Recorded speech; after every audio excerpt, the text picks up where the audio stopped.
كل wanaagsan daawade halkan waa ila wareed news hadii aad nagu cusub tahay fadlan subscribe saaro leegtayno taa muuqaalada soo gelino dhiirgelin ayayno tahay waad ku maasantahay socoshadaada waxaan ku soo gudbin doonaa wararkii ugu dambeeyay arrimaha Soomaalida iyo caalamka muuqaalkan waxaan ku soo gudbin doonaa waa sidii xaaladda guud ee gobolka Gado kadib khilaaf soo kala dhaxgalay dawladda federaalka ee Soomaaliya iyo maamulkaasi Jubbaland waa sidii xaaladda guud ee gobolka ayaan ku soo gudbin doonaa halkan kaga bogan doontaa sidoo kale waxaan ku soo gudbin doonaa xiisad kacsanaan oo ka dhex qaraxday dawladaha Djibouti iyo Ethiopia kadib talaabo ay qaaday dawladda Djibouti hadda waa maxay talaabadaasi xaalkaas muxuu noqon doonaa ayaan halkaan ku jajixi doonaa waa daawada la socon doonta sidoo kale waxaan ku soo gudbin doonaa dagaal dhex maray ciidamada daraawiishta Puntland iyo Daesh oo saraakiil sare oo ka tirsan Daesh halkaasi ka carreen halkee bay gaareen xaalkaas waa sidii qodobadaas iyo kuwa kale ayaan ku soo gudbin doonaa u diyaar garooba warkaasi u faahfaahsan aynu ku bilownay wararka laga helayo gobolka Gado ayaa waxa ay sheegayaan in halkaasi ay ka taagan tahay xaalad kacsanaan ah u dhaxaysa dawladda federaalka ee Soomaaliya iyo maamulka Jubbaland taasi oo ku aadan muran dhanka maamulka wararka laga helayo gobolka Gado ayaa waxa ay sheegayaan in weli xaalad kacsanaan ah oo u dhaxaysa dawladda federaalka ee Soomaaliya iyo maamulka Jubbaland ay ka taagan tahay gobolkaasi iyadoo ay labada dhinac ay isku hayaan dhanka iyo maamulka dawladda federaalka ee Soomaaliya ayaa haatan ku gacan sareysa Gado waxayna isku fidisay inta badan degmooyinka gobolkaasi marka laga reebo Doolow waxaana ka howlgala ciidanka xoogga dalka Soomaaliya afayeenka gobolka oo wareysi siinayay raadiyo kulmiye Muqdisho ayaa waxa uu xaqiijiyay in dawladda federaalka ee Soomaaliya ay markaasi maamuleyso gobolka isagoo meesha ka saaray in waxa Jubbaland la yiraahdo ay halkaasi ka jirin garbahaarey guud ahaan gobolka Gado intaba waxa ciidan Jubbaland la yiraahdo oo ka amar qaato Axmed Madoobe ma joogaan cidii sheegatana waa cid been abuur sheeganaysa ayuu yiri gobolkan waxa ku sugan ciidamada qalabka sida ee Soomaaliya qaybaheeda kala duwan sida nabad sugidda booliska iyo militariga iyaga ayaana ammaanka gacanta ku haya sidoo kale wuxuu beeniyay warar lagu baahiyay baraha bulshada oo sheegay in ciidamada dawladda iyo kuwa ka amar qaata Jubbaland ay isku hor fadhiyaan degmada Garbahaarey arintaas oo ku tilmaamay waxba kama jiraan iyo sidoo kale warar la soo markaasi dhoodhoobay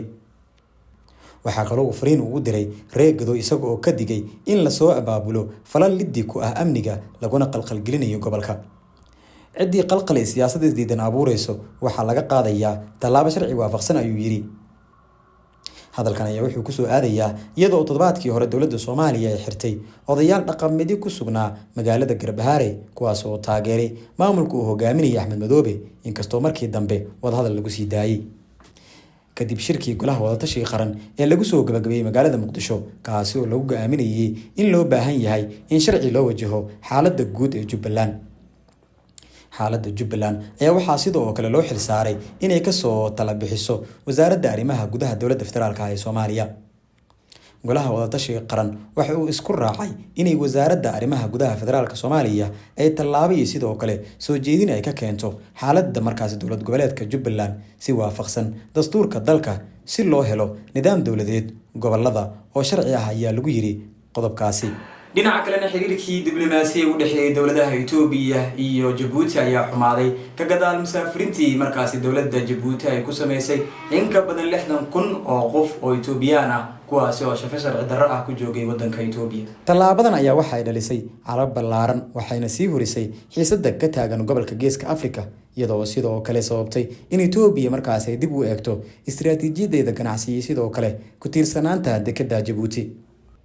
musaafiriintan ayaa waxa ay socotay toddobaadyo intii u dhaxaysay Abriil iyo sidoo kale horaantii May sanadkan ay ku guda jirno ee 2025 waxayna daba socotay olole dawladda Djibouti ay ku waday xakameynta dadka aan sharciga haysan ee ku sugan wadankeeda inkastoo safaaradda Ethiopia ay hore ugu baaqday muwaadiniinta sharci la'aanta ah ee jooga Djibouti inay markaasi ay ka laabtaan deegaanada Djibouti haddana dad badan ayaa la kulmay musaafiriin degdeg ah taasi oo keentay jahwareer iyo sidoo kale ciriiri ku dhacay xuduudaha markaasi Galaafi iyo Dewaale kubanaan Ethiopian ah oo shaqooyin hooseeya ka haya Djibouti muddo sanado ah ayaa lagu qasbay inay isaga baxaan guryahooda iyadoo aan wax diyaarin ah aan haysan taasoo sii kordhisay dhibaatooyinka bini'aadanimo ee ka taagan gudaha wadanka Ethiopia sidoo kale dhacdadan ayaa waxay dhaawacday xiriirka dhow ee ganacsi iyo iskaashiga ee u dhaxeeya labada dal gaar ahaan maadaama Djibouti ay tahay marin biyeedka ugu weyn ee Ethiopia ay isticmaasho iyadoo ay xaaladdu kacsan tahay dawladda Ethiopia ayaa waxay dirdirgelisay qorshayaal ay ku yeeranayso ku tiirsanaanta dalka Djibouti qorshahan cusub ee istiraatiijiyadda ayaana xoogga saaraysa dekedda berbera ee maamulka Somaliland halkaasoo Itoobiya dhawaan ay ka furayso xafiisyo markaasi kastamyada si loo fududeeyo howlaha dhoofinta iyo soo dejinta ee markaasi badeecadeeda.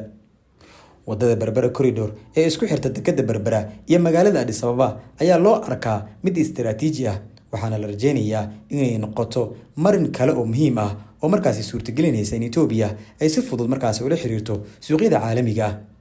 dekedda berbera ay maamusho shirkadda caalamiga ah ee DP World ayaa lagu sameeyay maalgashi ballaaran si loo kordhiyo awood iyo sidoo kale waxtarkeeda ganacsi. hase yeeshee xiriirka sii xoogeysanaya ee u dhexeeya Itoobiya iyo Somaliland ayaa waxaa burburiyay xiisado siyaasadeed oo hor leh. heshiiska is-afgarad ah oo labada dhinac kala saxiixdeen bishii Janaayo 2024 kaasoo Itoobiya u ogolaanaya inay hesho marin biyeed toos ah oo markaasi Somaliland ay leedahay, iyadoo la bedelayo aqoonsi suurtagal ah oo ay siiso Somaliland ayaana si weyn markaasi uga careysiisay dowladda Soomaaliya oo weli u aragta Somaliland inay tahay qayb ka mid ah dalkeeda Soomaaliya. inkastoo Itoobiya iyo Soomaaliya ay ku heshiiyeen dib u soo celinta xiriirka diblomaasiyadeed iyo weliba wada xaajoodka laga xalinayo khilaafaadka taagan kadib heshiiskii Ankara ee la saxiixay December 2024, haddana kalsooni buuxda lagama gaarin.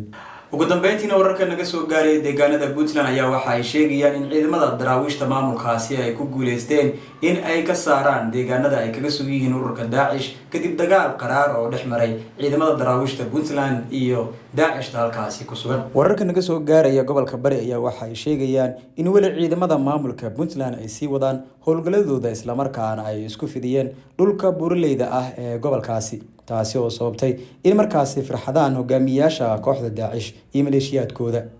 farxadka kooxda ayaa laga warhelay kadib markii inta badan laga xoreeyay aagga buuraha Calmisgaad oo ay dhawaanahan howlgalo ay ka wadeen ciidamada daraawiishta maamulka Puntland.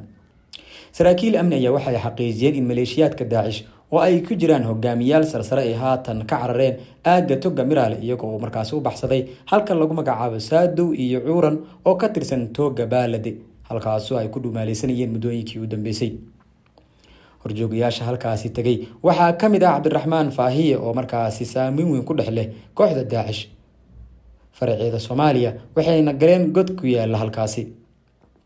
wararka ayaa intaasi ku sii daraya in kooxdu ay markaasi xubin kooban oo ay ku jiraan ajaanib ku reebtay aagga Toga Miraale si ay markaasi ula socdaan dhaqdhaqaaqa ciidamada Puntland. baxsashada hogaamiyaasha Daesh ayaa waxaa la soo warinayaa inay bilow u tahay jabka kooxda ka soo gaaray howlgallo isdaba joog ah oo weli kasii soconaya buuraha gobolka Bari. howlgalka haatan ka socda ayaa sidoo kale ka duwan howlgalladii hore ee Calmisgaad, waxaana hadda ku biiray ciidamada cirka ee Puntland oo diyaarado helay, kuwaasi oo beegsanaya fariisimaha muhiimka ah ee markaasi kooxaha argagixisada ay ku leeyihiin halkaasi. Toga Miraale ayaa Daesh u ah saldhig muhiim ah oo ay muddo dheer ay ku sugnayd, waxaana haatan cagta mariyay ciidamada oo ku sii siqaya buuraha hoostooda ee gobolka Bari. si kastaba ha ahaatee, marka loo eego warbixinada ka imaanaya goobaha dagaalka, wejiga saddexaad ee howlgalka buuraha Calmisgaad ayaa la soo sheegayaa inuu marayo gabagabo, isla markaana ciidamadu ay ka xoreeyeen dhulal ballaaran oo buuraley ah. guud ahaan daawadayaal warkii aad kala socoteen Ilowred News halka ayuu nooga egyahay. tan iyo intaan kulmi doono waxaan idinkaga tegaynaa sidaas iyo nabadgelyo. adina xusuusiyo haddii aad halkan ku cusub tahay fadlan subscribe saaro, leegtin noo taabo muuqaalada aan soo gelino, dhiirigelinayay inoo tahay. waad ku mahadsantahay la socoshadaada. anigoo Cabdicasiis Sheekh Nuur, nabadiino.